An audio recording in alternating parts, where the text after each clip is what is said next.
আর কুলতলিতে আজকে পরীক্ষা চলছিল, সেই পরীক্ষা চলাকালীনই বেরিয়ে গেলেন শিক্ষকরা, কারণ 11 জনের চাকরি চলে গেছে।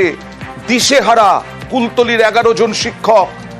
জামতলা ভগবান চন্দ্র হাই স্কুল, সেখানে দেখা গেল এইভাবে স্কুলের পড়ুয়ারা ঘুরে বেড়াচ্ছে। সরাসরি চলে যাব অর্পণের কাছে। অর্পণ, কতজন শিক্ষক মোট বা শিক্ষাকর্মী, কতটা ক্রাইসিস হবে?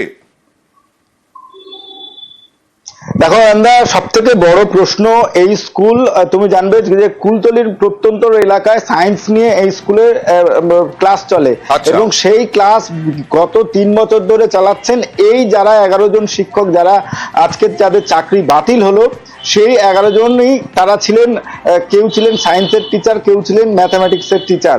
আর এদের ওপরে ভর করেই এই স্কুলে সায়েন্স গ্রুপটা চলছিল। আজকের থেকে পরীক্ষা শুরু, 5ম থেকে 10ম শ্রেণী পর্যন্ত। সেখানে তারা সকালবেলা স্কুলে আসেন, জাস্ট স্কুলের যখন ঘন্টা পড়েছে, তারা রুমে যাবেন পরীক্ষার্থীদের কাছে, তখনই এই নোটিফিকেশন তাদের কাছে আসে, তারা সংবাদ মাধ্যমে জানতে পারেন। তারপরে কার্যত সেখান থেকে কাঁদতে কাঁদতে স্কুল ছেড়ে তারা চলে যান। প্রধান শিক্ষক বলছেন যে এই স্কুলে 3500 ছাত্রছাত্রী রয়েছে, তাদের আগামী দিনে তাদের ক্লাস চলবে কিভাবে, তাদের এই যে পরীক্ষা 5ম থেকে 10ম শ্রেণী পর্যন্ত পরীক্ষা চলছে, তাদের পরীক্ষা নেওয়া ছাত্রছাত্রী, বিরাট স্কুল, 11 জন শিক্ষক চলে গেছেন, চাকরি নেই, কি হবে? মহামান্য সুপ্রিম কোর্টের রায় সম্পর্কে আমার কিছু বলার নেই, কিন্তু আমরা জানি না যে আগামী দিনে কিভাবে স্কুল চালানো সম্ভব।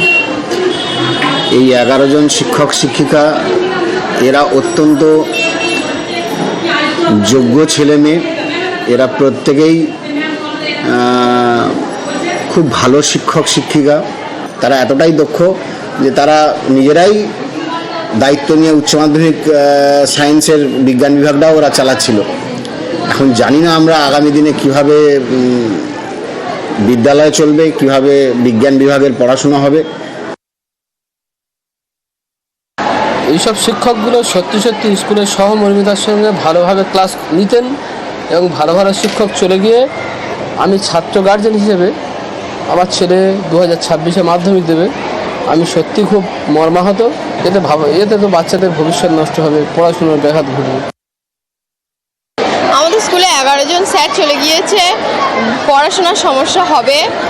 যতদিন না স্যার হয় ততদিন পড়াশোনার খুব অসুবিধা হবে।